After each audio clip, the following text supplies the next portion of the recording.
really need to get this off my chest. Ever since I've been on social media, starting back in 2016, I've been really frustrated by a particular type of post.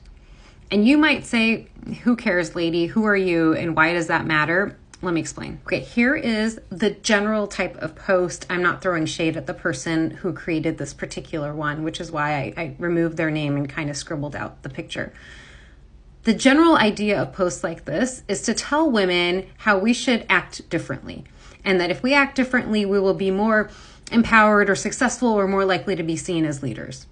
Thing is, I think more often than not, this advice, although well-intentioned, is misguided. And I say this as someone who is a woman surgeon, so I've worked in a male-dominated environment for years.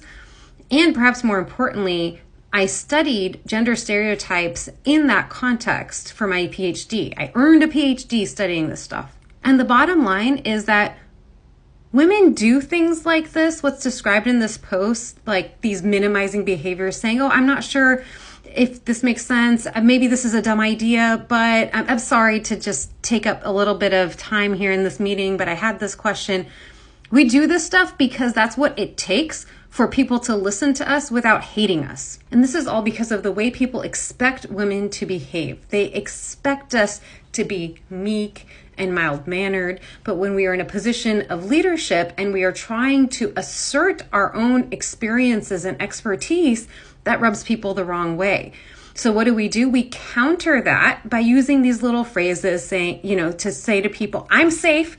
You don't have to worry that I'm going to fly off the handle, but here's a question I have, or here's a comment I'd like to add. By the way, when I say these things, it's not because I don't think I've earned my place. It's because I need other people not to doubt whether I belong there.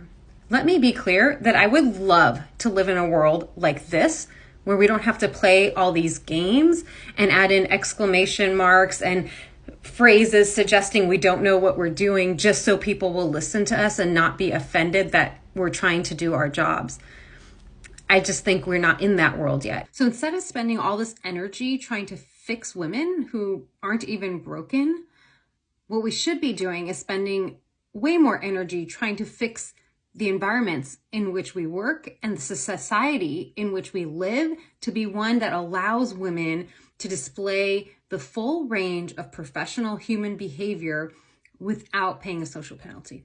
Saying that they shouldn't do these things is gaslighting. We're denying the very experience of women who have learned that this is what it takes to be listened to.